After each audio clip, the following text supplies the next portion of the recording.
జై శ్రీమన్నారాయణ. నేను మీ icon astrologer Gattupalli Suresh Babu. మనకి 2026 సంవత్సరం ఫిబ్రవరి 23 తారీఖు ఏంటనుకుంటున్నారా? మారేటువంటి గ్రహాలండి. ఇవి ఏ గ్రహమో తెలుసా అండి? కుజగ్రహం. ఈ కుజగ్రహము రాహుతో కలయికతో, అలానే కుంభరాశిలో రాహుతో కలయికతో రాబోతుంది. ఈ ఫిబ్రవరి 23 తారీఖు నుంచి ఏప్రిల్ 2 తారీఖు వరకు కూడా కుంభరాశిలో సంచరిస్తూ ఉంటుంది. అందులోనూ రాహుతో పాటు ఉంటుంది. మొదటిగా అధ్యయనంలో, అదే మొదటి భాగంలో, మొదటి వారంలో కూడా షష్టగ్రహ కూటమిలాగా ఏర్పడుతుంది కుంభరాశిలో.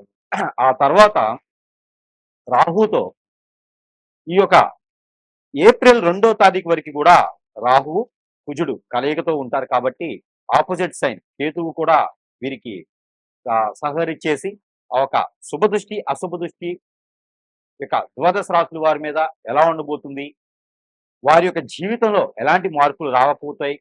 అలానే మరొక విషయం కూడా ఏంటి అంటే కనుక నూతన సంవత్సరం కూడా ఆరంభం అవబోతుంది.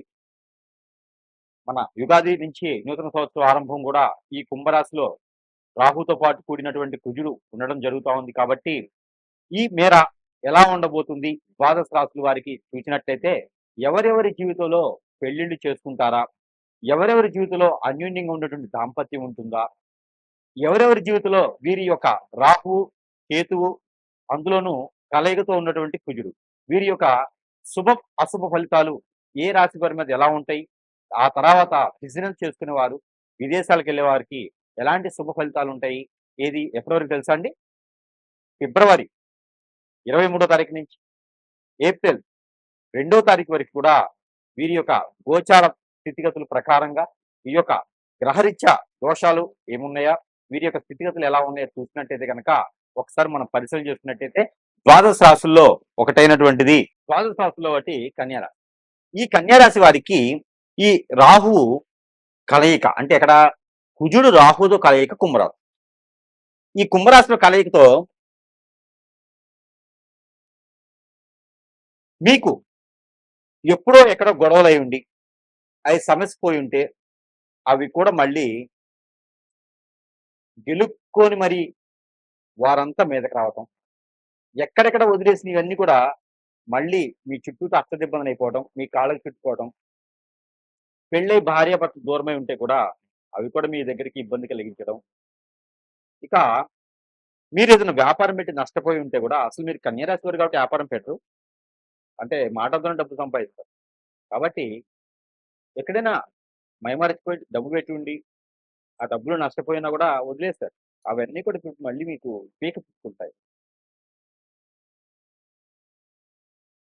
మీకు ఇప్పుడు పీక చుట్టుకునేలా ఉన్నాయి. బ్యాంకింగ్‌లో లోన్‌లు కానీ, చిట్టిపాట్లు గానీ ఏమైనా ఉన్నాయా? మీ ఇంట్లో వాళ్ళు మిమ్మల్ని ఇబ్బంది పెట్టేటువంటి యోచన అయితే కనిపిస్తోంది. మీరు ఎవరైతే నమ్ముతారో, ఎవరితో మీకు అండగా ఉంటారో వారందరూ కూడా మిమ్మల్ని ఇబ్బంది పెట్టేలా కనిపిస్తున్నారు. తప్పించుకోలేరు మీరు. కానీ కొంచెం జాగ్రత్తగా ఉండండి. మీరు చేసేటువంటి దాంట్లో ఎవరిని ఇన్వాల్వ్ చేయకండి. మీకు మీరే ఇండిపెండెంట్‌గా ఉండండి. మీరు ఏది చేసినా ఎవరికీ ఏమి తెలియనీయకండి. అలా అని చెప్పి కన్యారాశి వారు కాబట్టి తప్పు చేయరు. ఇంకా కూడా మీకు మీ మీద పడేటి కళ్ళు ఇంకా చాలా ఉన్నాయి కాబట్టి, మీకు తెలియకుండానే మీ మీద అష్టదిబ్బందన, చేతబడి హిప్నాటిజం, బ్లాక్ మ్యాజిక్ లాంటివి, కాళజాది లాంటివి, నరదిష్టి నరకొట్టతో పాటు మీకు కనిపిస్తా ఉన్నాయి. మీరు ఏ పని చేసినా ముందుకెళ్ళకపోవడం, స్ట్రెస్ అవ్వటం, కోపం ఎక్కువ రావటం, చిరాకు రావటం ఇలాంటివి కనిపిస్తున్నాయి. కాబట్టి అలాంటిది ఏమైనా ఉంటే జాతక ప్రకారంగా కాదది. ఖచ్చితంగా గురువు గారికి సంప్రదించండి. అలాంటి మార్గాలు ఏమైనా ఉంటే గనక వాటికి తొలగేలా చూసుకోవచ్చు. ఇంకోటి మన ప్రేక్షకులకు అందరికీ కూడా తెలియజేసింది ఏంటంటే గనక, ఏదైనా గ్రహరీత్య దోషాలు, ప్రకృతి దోషాలు ఎవరైనా ఏదైనా చేయిస్తే కూడా అవన్నీ కూడా పటాపంచలయ్యేదానికి కొన్ని రకాల వస్తువులైతే మన దగ్గర అవైలబుల్ అంటే లభ్యపడుతూ ఉన్నాయి. అవన్నీ కూడా మీరు సమీప దూరం నుంచే మీరు తీసుకోవచ్చు. సరసమైన ధరల్లోనే మీకు లభ్యపడుతున్నాయి కాబట్టి ఎవరికైనా కావాలంటే కూడా సంప్రదించవచ్చు.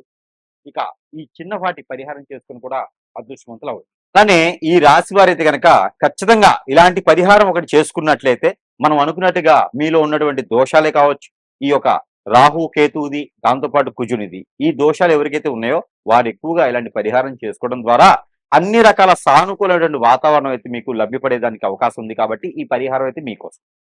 ఎవరి జాతకంలో అయినా సరే రాహుకేతు దోషం ఉంది అనుకున్నప్పుడు ఈ యొక్క రాహువు కుజుడితో పాటు కుజుడు రాహుతో పాటు సంచరించేటప్పుడు అది కూడా కుంభరాశిలో సంచరించేటప్పుడు ఈ యొక్క చిన్న పరిహారం చేసుకోవాలి. అది ఏమిటో తెలుసా అండి?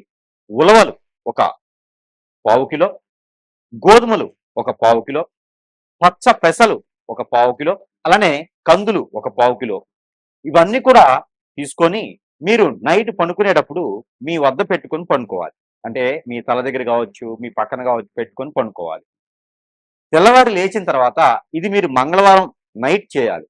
తెల్లవారి లేచిన తర్వాత అవన్నీ కూడా మీకు సమీప దూరంలో ఎక్కడైనా ఇవి నవగ్రహాలు ఉంటాయి.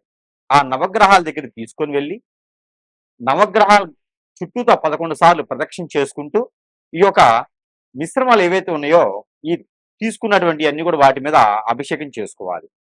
దాని ద్వారా మీకున్నటువంటి గ్రహరీత్యా దోషాలన్నీ కూడా చిటికలో పటాపంచలైపోయి మీకు వివాహాలు ప్రాప్తి పొందుతుంది. విదేశానికి శుభప్రదంగా వెళ్ళేదానికి ఉంటుంది. ఆర్థిక స్థితిగతులన్నీ కూడా మెరుగవుతాయి. అలానే మరొక పరిహారం పెసర గుగ్గిళ్ళు ఉంటాయి. పెసలుంటాయి కదా! అవి గుగ్గిళ్ళు, గుడాలు వండాలి. ఆ పెసలు గుడాలుగా వండి ఒక కిలోంబావు సుమారుగా వండి దాంట్లో కొబ్బరి పౌడర్ ఉంటది. ఎండు కొబ్బరి పౌడర్ ఉంటుంది. ఆ పౌడర్‌ని కలిపేసి దాంట్లో బెల్లం లేదా షుగర్ కలపాలి. ఆ కలిపినేసినటువంటిది నైవేద్యం ఏదైతే ఉందో ఇది ఆలయంలో ఎక్కడ రాముల వారి ఆలయంలో కానీ, కృష్ణ ఆలయంలో కానీ, ఎక్కడైనా శ్రీ వెంకటేశ్వర స్వామి వారి ఆలయాల్లో కానీ దీన్ని నైవేద్యంగా పెట్టాలి. ఆ నైవేద్యాన్ని ఇరువురికి కూడా మీరు ప్రసాదం కింద తీసుకోవడం వలన, ఇవ్వడం వలన కూడా దీని వలన మీకు అన్ని రకాల గ్రహ దోషాలు కూడా పటాపంచలైపోయి మీ ఆరోగ్య సమస్యలన్నీ కూడా నెరవేరుతాయి. అలానే ఈ రాశుల వారికి ఈ చిన్న పరిహారం అయితే గనక ఖచ్చితంగా మీకోసం. ఏమిటంటే గనక మీకు కుజు దోషం, రాహుకేతు దోషం ఏమైనా ఉందా? అయితే మీకు మీ పొలాల్లో కావచ్చు, ఒడ్ల మీద కావచ్చు, గట్ల మీద కావచ్చు, మీ ఇంట్లో కావచ్చు, నర్సరీలో నుంచి తెచ్చుకొచ్చే మొక్కలు కావచ్చు, మీరు అపార్ట్మెంట్‌లో ఉంటే ఆ మొక్క ఒకటి తెచ్చుకుంటే సరిపోతుంది. ఏమిటనుకుంటున్నారా? అరటి మొక్క. ఈ అరటి మొక్క గాని, అంటు గాని ఏమైనా ఉంటే తీసుకొచ్చుకొని, దానికి ఒక పసుపు తాడు అది ఎట్లాగా కావాలి అంటే గనక ఆడవారైనా, మగవారైనా సరే. ఒక తెల్లని దారం, మిషన్ దారం ఉంటుంది కదా! అది తీసుకొచ్చుకోవాలి. అది మీరు ఎంతైతే హైట్ ఉంటారో బొటనవేలు, కాలి బొటనవేలు దగ్గర నుంచి తల వరకి కూడా ఇలాగ కొలుచుకోండి. పోగులు పోయండి. ఆ పోగులు 9 ఉండాలి. 9 పోగులు పోసి, దానికి పసుపు, గంధం, కుంకుమ రాయండి. రాసిన తర్వాత ఆ దారానికి 7 ముళ్ళు వేయండి. 7 ముళ్ళు వేసిన తర్వాత దానికి ఒక పసుపు కొమ్ము కట్టండి. దానికి ఒక తమలపాకు కట్టండి. దానికి ఒక మామిడాకు కట్టండి. ఇలాగా కట్టినటువంటి ఆకులతో ఉన్నటువంటిది ఇది తీసుకొని వెళ్లి ఆ ఒక గురువారం రోజు కానీ, మంగళవారం రోజు కానీ చేయాలిది. ఇది ఎప్పుడు ఏప్రిల్ 2 తారీఖులోపు చేయండి. ఇది తీసుకొని వెళ్లి ఆ అరటి కొమ్మకి, అరటి మొక్కకి కట్టేసేయండి. 3 ముళ్ళు వేసేసేయండి. వేసేటప్పుడు మీకున్నటువంటి దోషాలు ఏవైతే ఉన్నాయో, ఆ దోషాలన్నీ కూడా మీకు ఇంతటితో పటాపంచలైపోవాలి. ఉపశమనం లభించాలి అని మొక్కుకోండి. తర్వాత ఒక ముగ్గురికి అదే రోజున టిఫిన్సో, భోజనమో పెట్టండి. ఇది అయిన తర్వాత చెట్టు తీసుకెళ్ళి మరుసటి రోజు ఒక నిద్ర చేసిన తర్వాత ఆ మొక్కను తీసుకుని వెళ్ళి ఎక్కడైనా ఆలయంలో గాని స్థాపించండి. మీ పొలాలుంటే పొలాల్లో స్థాపించండి. ఈ 2 లేదనుకుంటే ఇంట్లో ఉంచకండి. తీసుకొని వెళ్లి ఎక్కడైనా పారేడు నీటిలో వేసేయండి. ఆ కుండీతో సహా పారేడు నీటిలో వేయండి.